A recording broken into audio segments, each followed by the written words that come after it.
ఆంధ్రప్రదేశ్ రాష్ట్రంలో మనకి ఆశా వర్కర్ల ఉద్యోగాలకు సంబంధించి నోటిఫికేషన్ అయితే రావడం జరిగింది. అయితే ఈ యొక్క ఉద్యోగాలకి ఏమేం అర్హతలు కావాలి, సో మనం ఎలా అప్లై చేయాలి అనేది చాలామంది అడుగుతున్నారు. ఈ యొక్క వీడియోలో పూర్తి సమాచారం తెలియజేస్తాను.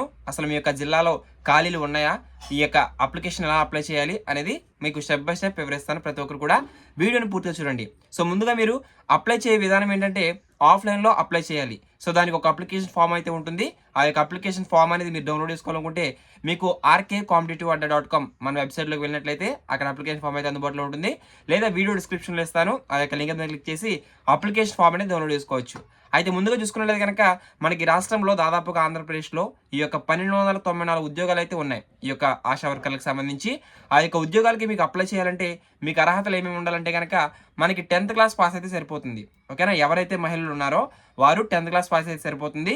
సో ప్రతి జిల్లాలో కూడా మనకి ఉద్యోగాలు అయితే ఉన్నాయి. సో యొక్క జిల్లాల వారీగా మీకు ఖాళీలు అయితే వివరిస్తాను. ప్రతి ఒక్కరు కూడా మీరు వీడియోని స్కిప్ చేయకుండా చూడండి. అయితే మనకి ఇవి రూరల్లో ఉన్నాయి, అర్బన్లో ఉన్నాయి, ట్రైబల్ ఏరియాస్లో కూడా ఉన్నాయి. సో రూరల్లో చూసుకున్నట్లయితే కనుక 868 ఉద్యోగాలు అయితే ఉన్నాయి. అలాగే అర్బన్లో 154 వేకెన్సీ అయితే ఉన్నాయి. మనకి ట్రైబల్ ఏరియాలో వచ్చి 154, అర్బన్ వచ్చి 272. ఓకేనా, మీకు మొత్తంగా 1294 ఉద్యోగాలు అయితే ఉన్నాయి. ఈ యొక్క ఉద్యోగాలకు అప్లై చేయడానికి 10th క్లాస్ పాస్ అయితే సరిపోతుంది. వయో పరిమితి వచ్చి 25 నుంచి 45 సంవత్సరాల మధ్యలోపు అయితే ఉండాలి. ఓకేనా, 25 సంవత్సరాల నుంచి 45 సంవత్సరాల లోపు అయితే ఉండాలి. సో మనం జిల్లాల వారీగా ఖాళీలు అయితే ఒకసారి చూద్దాం. ముందుగా అల్లూరు సీతారామరాజు జిల్లాలో 124 ఖాళీలు అయితే ఉన్నాయి. ఇక అదేవిధంగా కోనసీమ, అంబేద్కర్ కోనసీమ జిల్లాలో 79 ఖాళీలు అయితే ఉన్నాయి. ఇక చిత్తూరు వచ్చి మనకి 69, ఇక అలాగే విశాఖపట్నం 69, ఇక 68, ఇక వెస్ట్ గోదావరి వచ్చి 65, ఇక అలాగే మనకి పల్నాడు జిల్లా వచ్చి 63, ప్రకాశం 63, అనకాపల్లి 61, ఎన్టీఆర్ జిల్లా 61, అనంతపూర్ 58, బాపట్ల 55, ఏలూరు 55, అదేవిధంగా వైఎస్ఆర్ కడప 55, ఇక శ్రీకాకుళం 49, కర్నూలు 46, ఇక శ్రీ సత్యసాయి 46, కాకినాడ 42, ఇక గుంటూరు 37, ఇక అలాగే పిపి మన్యం 34, ఇక నంద్యాల 31, ఇక అలాగే ఈస్ట్ గోదావరి 30, తిరుపతి 27, కృష్ణా 26, అన్నమయ్య 19, నెల్లూరు 16, విజయనగరం 15. టోటల్గా మనకి 1294 ఉద్యోగాలు అయితే ఉన్నాయి. ఈ యొక్క ఉద్యోగాల భర్తీకి సంబంధించి మీకు మీ యొక్క సచివాలయంలో అంటే మీ యొక్క ప్రాంతంలో ఈ యొక్క ఆశా వర్కర్ ఉద్యోగం ఉందా లేదా మీకు తెలియాలి కదా. సో అది మీరు తెలుసుకోవాలనుకుంటే ఏం చేయాలని కూడా మీకు తెలియజేస్తాను. ఫస్ట్ ఆఫ్ ఆల్ మీరు ఈ యొక్క ఉద్యోగాలకి అర్హతలు 10th క్లాస్ పాస్ అయితే సరిపోతుంది. 25 నుంచి 45 సంవత్సరాల లోపు అయితే ఉండాలి. అలాగే మీకు కమ్యూనికేషన్ స్కిల్స్, లీడర్షిప్ క్వాలిటీస్ అనేది ఉండాలి. అంటే మాట్లాడే విధానం, అలాగే మీకు లీడర్షిప్ క్వాలిటీ అనేది ఖచ్చితంగా కలిగి ఉండాలి. ఇక మీకు సంబంధించి family support and social support అనేది కలిగి ఉండాలి. ఇక అదేవిధంగా మనకి 1000 మంది జనాభాకి ఒక ఆశ ఉండాలని మనకి గైడ్లైన్స్ అయితే ఉన్నాయి. అర్బన్ ఏరియాస్లో అయితే 2500 మంది ఉండాలి. ఇక రూరల్ ఏరియాలో అయితే 1000 మందికి మనకి ఒక ఆశా వర్కర్ అయితే నియమిస్తారు. ఈ యొక్క నియామక ప్రక్రియ ఎలా జరుగుతుందంటే కనుక ఫస్ట్ ఆఫ్ ఆల్ మీకు ఆఫ్లైన్లో అప్లై చేయాలనే కదా, ఆ యొక్క అప్లికేషన్ అనేది మీరు డౌన్లోడ్ చేసుకోండి. డౌన్లోడ్ చేసుకున్న తర్వాత మీకు దానికి సంబంధించి డీటెయిల్స్ ఏమేమి ఫిల్అప్ చేయాలంటే కనుక ఫస్ట్ ఆఫ్ ఆల్ మీరు అప్లికేషన్ డౌన్లోడ్ చేసుకున్న తర్వాత పైన అప్లికేషన్ నెంబర్ అనేది ఒకటి ఉంటుంది. ఆ యొక్క అప్లికేషన్ నెంబర్ మీరు ఏమి ఎంటర్ చేయాల్సిన అవసరం లేదు, ఎందుకంటే మీకు తెలియదు కాబట్టి. So first of all name of the candidate దగ్గర మీ యొక్క పేరు అనేది రాయండి. తర్వాత మీ యొక్క ఫాదర్ లేదా మీ యొక్క హస్బెండ్, మీరు ఫాదర్ ఉంటే మీరు ఇంకా మ్యారేజ్ చేసుకోకపోతే ఫాదర్ పేరు రాయండి. తర్వాత ఒకవేళ మ్యారేజ్ చేసుకుంటే మీ యొక్క హస్బెండ్ పేరు అనేది రాయండి. తర్వాత మీ యొక్క మొబైల్ నెంబర్, మీ యొక్క ఆధార్కి ఏదైతే లింక్ అయిన మొబైల్ నెంబర్ ఉందో అది ఇవ్వండి. తర్వాత మీ యొక్క రెసిడెన్స్ సర్టిఫికేట్ ఆధారంగా మీ యొక్క అడ్రస్, ఏదైతే అడ్రస్ ఉందో, ఒకవేళ పెళ్ళి అయిపోతే కనుక ప్రస్తుతం ఉన్న అడ్రస్ అయితే ఇవ్వండి. ఒకవేళ పెళ్లి కాకపోతే మీకు ఆధార్లో ఉన్న అడ్రస్ ఇచ్చేయండి.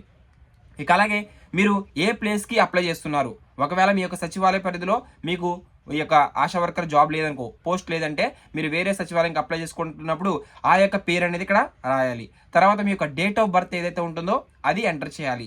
అలాగే మీకు సోషల్ స్టేటస్ అంటే ఎస్సీఆ, ఎస్టీఆ, బీసీఆ అనేది సెలెక్ట్ చేసుకోవాల్సి ఉంటుంది. మీ యొక్క ఓసీ రిజర్వేషన్ ఏదైతే ఉంటుందో అది సెలెక్ట్ చేసుకోండి.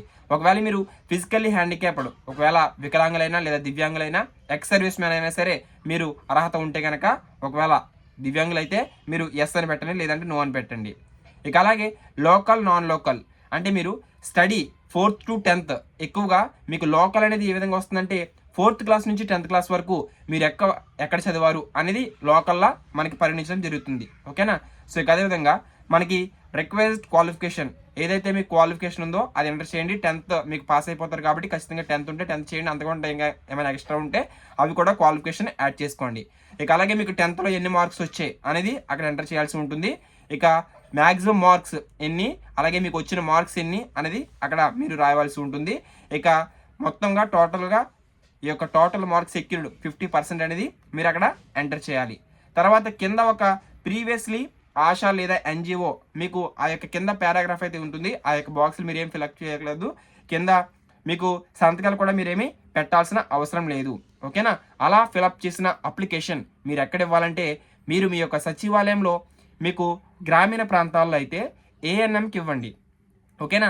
ఒకవేళ ఏఎన్ఎం గారు మీ దగ్గర తీసుకోకపోతే మీరు డైరెక్ట్గా ఏదైతే మెడికల్ ఆఫీసర్ పిహెచ్సి సెంటర్లు ఉంటాయి కదా, ప్రైమరీ హెల్త్ సెంటర్స్ మీ యొక్క మండల కేంద్రంలో ఏ విధంగా ఎక్కడైతే ఉంటాయో ఆ యొక్క పిహెచ్సికి వెళ్ళి మెడికల్ ఆఫీసర్కి ఈ యొక్క అప్లికేషన్ అనేది సబ్మిట్ చేయండి. ఓకేనా. ఇది జిల్లాల వారీగా మనకి జిల్లాల వారీగా నోటిఫికేషన్ అయితే విడుదల చేస్తారు డిహెచ్ఎంఓ నుంచి. సో జిల్లాల వెబ్సైట్లో ఇవి ప్రొవైడ్ చేస్తారు. మీకు అప్లికేషన్ అనేది మన వెబ్సైట్లో ఉంది, అది డౌన్లోడ్ చేసుకుని ఈ విధంగా ఫిల్అప్ చేసి మీరు మీ యొక్క ఎవరైతే ఏఎన్ఎం ఉంటారో సచివాలయంలో ఆ ఏఎన్ఎం గారిని సంప్రదించి మీరు అప్లికేషన్ తీసుకున్నట్లయితే మనకి ఈ యొక్క సెలక్షన్ ప్రాసెస్ ఏ విధంగా జరుగుతుందంటే మీకు అది కూడా చూపిస్తాను. సో సెలక్షన్ ప్రాసెస్ ఏ విధంగా జరుగుతుందంటే మీరు అప్లై చేసుకున్నాక మీ యొక్క సచివాలయ పరిధిలో ఎవరైతే విలేజ్ హెల్త్ కమిటీ ఉంటుంది కదా, so village health and sanitation committee, అలాగే మనకి ఎవరైతే 3 ఎలిజిబుల్ క్యాండిడేట్స్కి సంబంధించి ఒక మీటింగ్ అయితే పెడతారు. మీరు అప్లై చేసుకున్న తర్వాత అప్లికేషన్ చివరి తేదీ వచ్చి జూన్ 30 తారీఖు. ఈ యొక్క జూన్ 30 తారీఖులోపు మీరు అప్లై చేసుకోవాలి. సో అప్లై చేసుకున్న ప్రతి ఒక్కరు కూడా మీకు ఎలిజిబుల్ ఎలా చేస్తారంటే మీ విలేజ్ హెల్త్ అండ్ శానిటేషన్ కమిటీలో మీకు సచివాలయం ఎవరైతే ఉద్యోగులు ఉన్నారో వారు, అలాగే మీ యొక్క గ్రామ సర్పంచ్, ఈ విధంగా వీరందరూ కలిసి ఎలిజిబుల్ అయితే చేయడం జరుగుతుంది. ఓకేనా. సో ఈ విధంగా మీరు ఈ యొక్క అప్లికేషన్ అనేది అప్లై చేసుకోవడానికి రూరల్ పాపులేషన్లో అయితే మీకు ఈ విధంగా జరుగుతుంది. అర్బన్ అయితే కనుక మీరు గ్రామీణ ప్రాంతాల్లో అయితే ఏఎన్ఎం గారికి ఇస్తారు, లేదా మీకు ప్రైమరీ హెల్త్ సెంటర్ మెడికల్ వెళ్ళి ఇవ్వాలి. లేదు తర్వాత అర్బన్ అయితే కనుక మీరు ఏం చేయాలంటే యూపీహెచ్సి అంటే అర్బన్ ప్రైమరీ హెల్త్ సెంటర్స్ ఉంటాయి కదా, అక్కడికి వెళ్ళి మీరు ఇవ్వచ్చు. లేదా అర్బన్ ప్రైమరీ హెల్త్ సెంటర్స్లో ఏఎన్ఎం వరకైనా మీరు ఈ అప్లికేషన్ అనేది ఆఫ్లైన్లో ఇవ్వాలి. సో చివరి తేదీ వచ్చి జూన్ 30 తారీఖు. సో వేకెన్సీస్ కూడా మీకు చెప్పాను, అర్హత ఉన్న ప్రతి ఒక్కరు కూడా అప్లై చేసుకోండి. ఎందుకంటే ఆశా వర్కర్లకు సంబంధించి 10th క్లాస్ పాస్ అయితే సరిపోతుంది. 25 నుంచి 45 సంవత్సరాల లోపు వయసు ఉంటే మీరు ప్రతి ఒక్కరు కూడా ఈ యొక్క ఉద్యోగానికి అర్హులే. ఓకేనా. అప్లై చేసుకోండి. చివరి తేదీ జూన్ 30. ఇంకేమైనా డౌట్స్ ఉంటే కనుక కామెంట్స్లో కామెంట్ చేయండి. ఈ యొక్క అప్లికేషన్ ఫామ్ అలాగే మీకు ఈ యొక్క నోటిఫికేషన్ అనేది పీడిఎఫ్ అనేది మన వెబ్సైట్లో ఉంది.